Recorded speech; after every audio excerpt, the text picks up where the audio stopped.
शिवराज सिंह जी को आमंत्रित करता हूं कि वे अपने उद्बोधन से हम सभी को अनुभूत करें।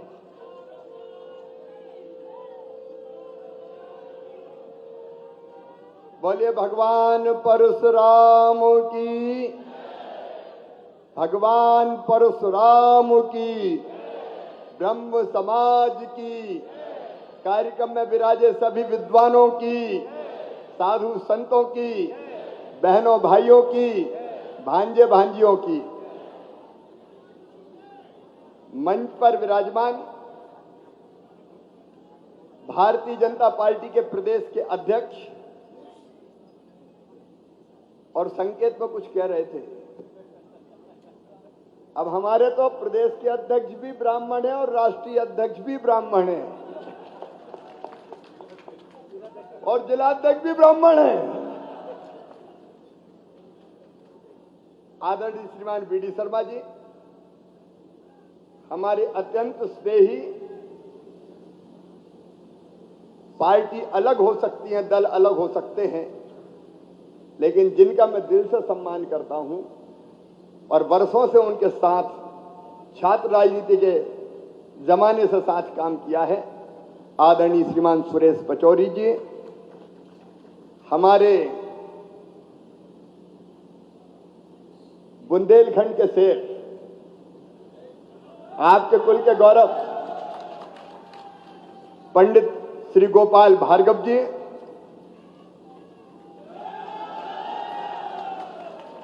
दक्षिण पश्चिम से हमारे विधायक आदरणीय पीसी शर्मा जी, हुजूर के लोकप्रिय विधायक रामेश्वर शर्मा जी, आदरणीय गिरिराज दंडोतिया जी, आलोक शर्मा जी, पूर्व मेयर और पार्टी के प्रदेश के उपाध्यक्ष, रवि जोशी जी, विधायक साथी आशीष जी, बहन नीता पटेरिया जी, भाई संजय पाठक जी। ये तो 108 फीट ऊंची अष्टधातु की भगवान परशुराम जी की प्रतिमा विजय राघवगढ़ में लगवा रहे हैं।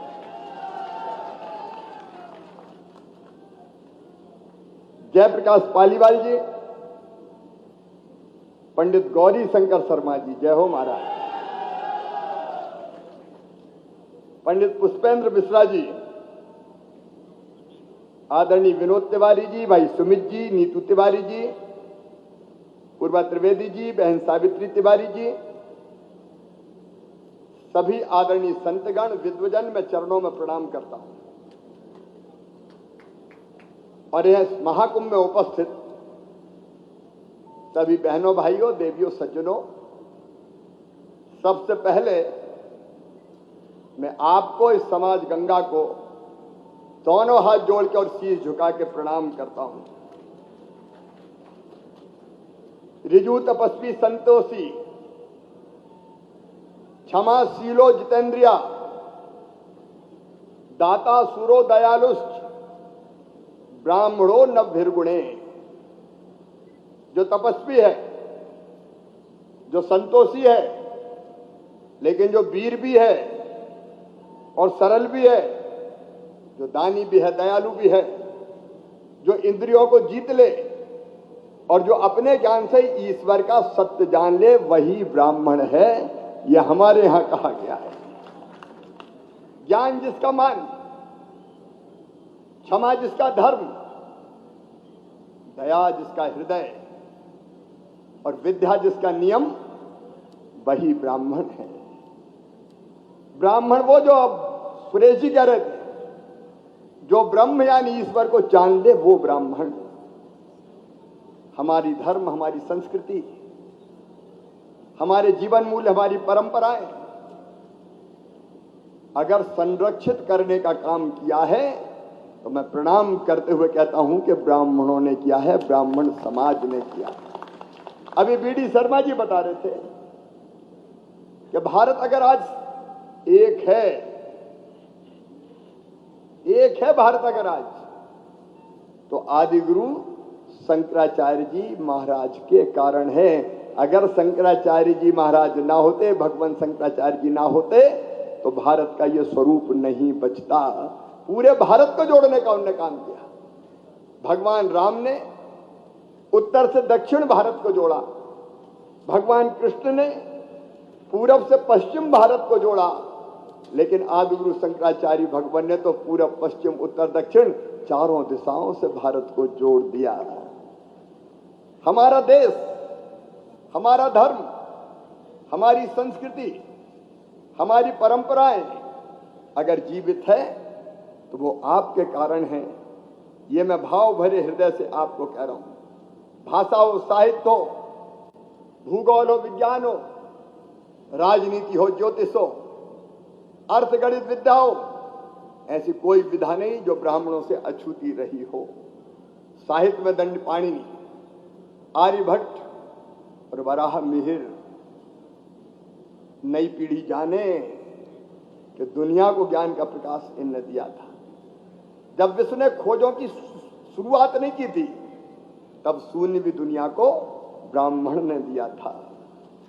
किसी का राजपाट बिना ब्राह्मणों के नहीं चलता था। बात धर्म की हो, युद्ध के शास्त्र की हो या शस्त्र की हो, दिशा और ज्ञान देने का काम तो गुरु ही करते थे।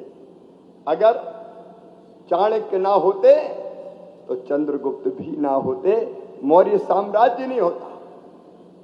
अभी प्रथम स्वतंत्रता स्वाधीनता संग्राम की बात आ रही थी।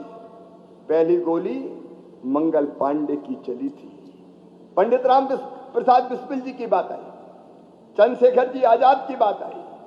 कितने लोग, अगर भारत आजादी के बाद हमारा राष्ट्रगान जिसको हमने स्वीकार किया, वो रविंद्रनाथ टैगोर जी के भी चरणों में प्रणाम, वो भी ब्राह्मण थे। लता दीदी के स्वर हो, सचिन तेंदुलकर का बल्ला हो, 600 और माखनलाल चतुर्वेदी जी की कालजयी रचनाएं हो, विश्वनाथ आनंदन की चाल हो, नए भारत की पहचान नारायण मूर्ति हो, नंदन नीलकणी हो, इंदिरा नूई हो, सुंदर पिचई हो, सत्य नडेला हो और चाहे विदिशा के कैलाश सत्यार्थी हो। मैं ये केवल इसलिए नहीं कह रहा कि देश को कितना दिया है, और इसलिए आज ब्राह्मण महाकुंभ में आप सबको मैं प्रणाम करता हूं, जिसको आज हम कह रहे हैं वसुदैव कुटुंबकम अयम निजम पराबेत्ति गणना लघुचेतसाम उदार चेता नाम तो वसुदैव कुटुंबकम। ये मंत्र देने वाले दुनिया को आप हैं। धर्म की जय हो, अधर्म का नाश हो, प्राणियों में सद्भावना हो और विश्व का कल्याण हो, ये उद्घोष गांव गांव में आज भी ब्राह्मण देवता देते हैं। और मैं तो जब से पैदा हुआ और चलना फिरना शुरू किया, तो भले ही 3 ब्राह्मण परिवार गांव में थे, लेकिन हमें बचपन से सुनाया गया था, जब उनके पास से निकलो तो यही कहना, पांव लागू गुरुजी। गुरुजी कहते थे गांव गांव में, पांव लागू गुरुजी। ये हमको बचपन से सिखाया गया था, और इसलिए मैं पूरे आदर भाव के साथ भर के आपके बीच आया हूं। अब बाकी लोग तो भाषण दे के निकल सकते हैं,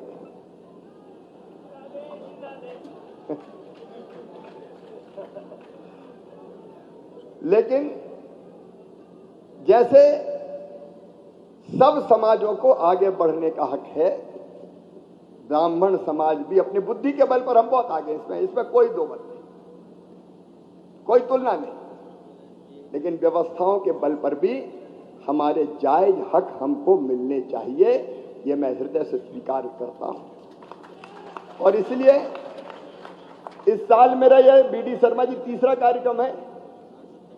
सुरेश भैया भी थे, शायद पीसी शर्मा जी भी थे। भगवान परशुराम जी की जयंती हमने पिछले साल भी मनाई थी, इस साल भी मनाई, और हमने तय किया भगवान परशुराम जयंती के दिन शासकीय अवकाश रहेगा, ताकि पूरे श्रद्धा भाव हम भगवान परशुराम की जयंती मना सके। अब वहां भी चर्चा हुई। मुझे कहते हुए संतोष है, मैं कोई महिमा मंडित नहीं कर रहा कि जाना पाओ जो जन्मभूमि मानी जाती है। अभी बीडी शर्मा जी और हम दोनों गए थे साथ, भगवान परशुराम जी का मंदिर भी बना, बांध निर्माण के विकास की ये मैं कोई इसलिए नहीं कह रहा कि मुझे जताना है, लेकिन वो स्थान दिव्य और भव्य बने। कई चीजें वहां बन चुकी है और आगे भी कोई कसर नहीं छोड़ेंगे। अलौकिक स्थान है जहां भगवान परशुराम ने जहां भगवान परशुराम जी का प्रकाश हुआ, जहां वो अवतरित हुए, क्योंकि वो तो हमारे अवतार है। और इसलिए वो स्थान कैसे विकसित हो इस काम में निरंतर हम लोग लगे हुए हैं। आचार्य भगवान शंकराचार्य जी की 108 फीट की प्रतिमा और उसके साथ अद्वैत को पूरी दुनिया को संदेश देने वाला स्थान भी ओमकारेश्वर में बन रहा है। लेकिन आज जब मैं आया हूं तो पिछली बैठकों में भी, पिछले कार्यक्रमों में भी कुछ ना कुछ चीजों की चर्चा हुई है।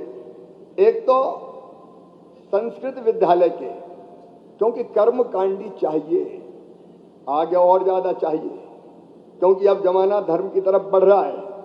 आप देख रहे हैं कि ये आस्था विशेषकर युवा पीढ़ी में भी दिन ब दिन बढ़ती जा रही है, और इसलिए कर्मकांडी पंडित नहीं हुए तो हमारे धर्म और संस्कृति के संस्कार कौन करवाएगा। और इसलिए जितने संस्कृत के छात्रावासी विद्यार्थी हैं उनको 1 से 5 तक को 8,000 रुपया और 6 से 12 तक को 10,000 रुपया उस काम के लिए प्रदान किया जाएगा, ताकि हमारा ये संस्कार लगातार बना रहे। हमने पहले ये तय कर लिया कि सभी पाठ्य पुस्तकों में भगवान परशुराम जी की पूरी जीवन गाथा पढ़ाई जाएगी, ताकि युवा पीढ़ी जाने। एक बात मैं मंदिरों की कह रहा हूं, जिन मंदिरों के पास कृषि भूमि नहीं है, पुजारी जी पूजा करते हैं, कई बार घी की बाती जलाने के लिए भी बहुत सी मेहनत करनी पड़ती है, भगवान की ठीक से आरती हो जाए। इसलिए ऐसे सभी पुजारियों को 5,000 रुपया प्रतिमाह इस काम के लिए प्रदान करने का काम किया जाएगा।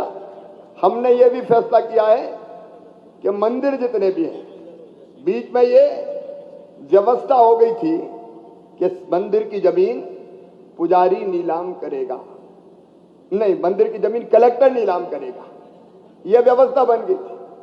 तत्काल प्रभाव से हमने ये फैसला किया है कि मंदिर की जमीन नीलाम करना मतलब परमानेंट नीलाम नहीं, 1 साल के लिए देते हैं। कौली देने का काम, और उससे जो पैसा आता है उस पैसे का उपयोग मंदिर के लिए और आजीविका के लिए भी हो सकता है, क्योंकि पुजारी जब दिन रात पूजा कर रहे हैं तो और क्या करेंगे, आजीविका भी चलानी पड़ेगी। और इसलिए मध्य प्रदेश में मंदिरों की कोई जमीन कलेक्टर नीलाम नहीं करेगा, पुजारी जी नीलाम करेंगे,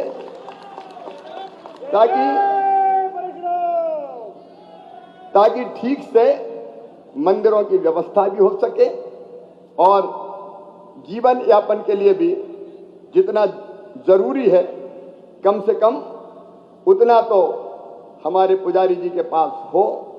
अभी यहां बात एक और आई है जिसमें आपके प्रतिनिधिमंडल से चर्चा करके, बोर्ड में कोई दिक्कत नहीं है, आपके साथ बैठ के चर्चा करके उसके स्वरूप के बारे में हम लोगों को बात करनी पड़ेगी। तो एक प्रतिनिधिमंडल बैठ जाए, हम प्रावधानों के बारे में चर्चा कर लेते हैं, लेकिन ब्राह्मण कल्याण के लिए यह व्यवस्था जरूर की जाएगी। उसके स्वरूप के बारे में आपसे बात करके मैं तय करूंगा। साथ ही आपने आदरणीय बीडी शर्मा जी ने भी जरा ताकत के साथ कहा है, और उन्हें यह कहा है, यह सच है कि शिक्षा की व्यवस्था, और शिक्षा भी एक होती है हमारे कर्मकांड की शिक्षा, वो जरूरी है, चलना चाहिए, लेकिन ज्ञान की, विज्ञान की, जो विद्यार्थी इंटेलिजेंट है, तेज है पढ़ने में, लेकिन आर्थिक रूप से कमजोर है, तो उसके लिए छात्रावास इत्यादि के लिए भोपाल में उपलब्धता के आधार पर आपका जो भी आप व्यवस्था बनाएंगे, समाज का कुछ ट्रस्ट या बाकी चीज बनानी पड़ेगी, जमीन की व्यवस्था भोपाल में की जाएगी, तो वो भी उपलब्धता के आधार पर जहां होगी।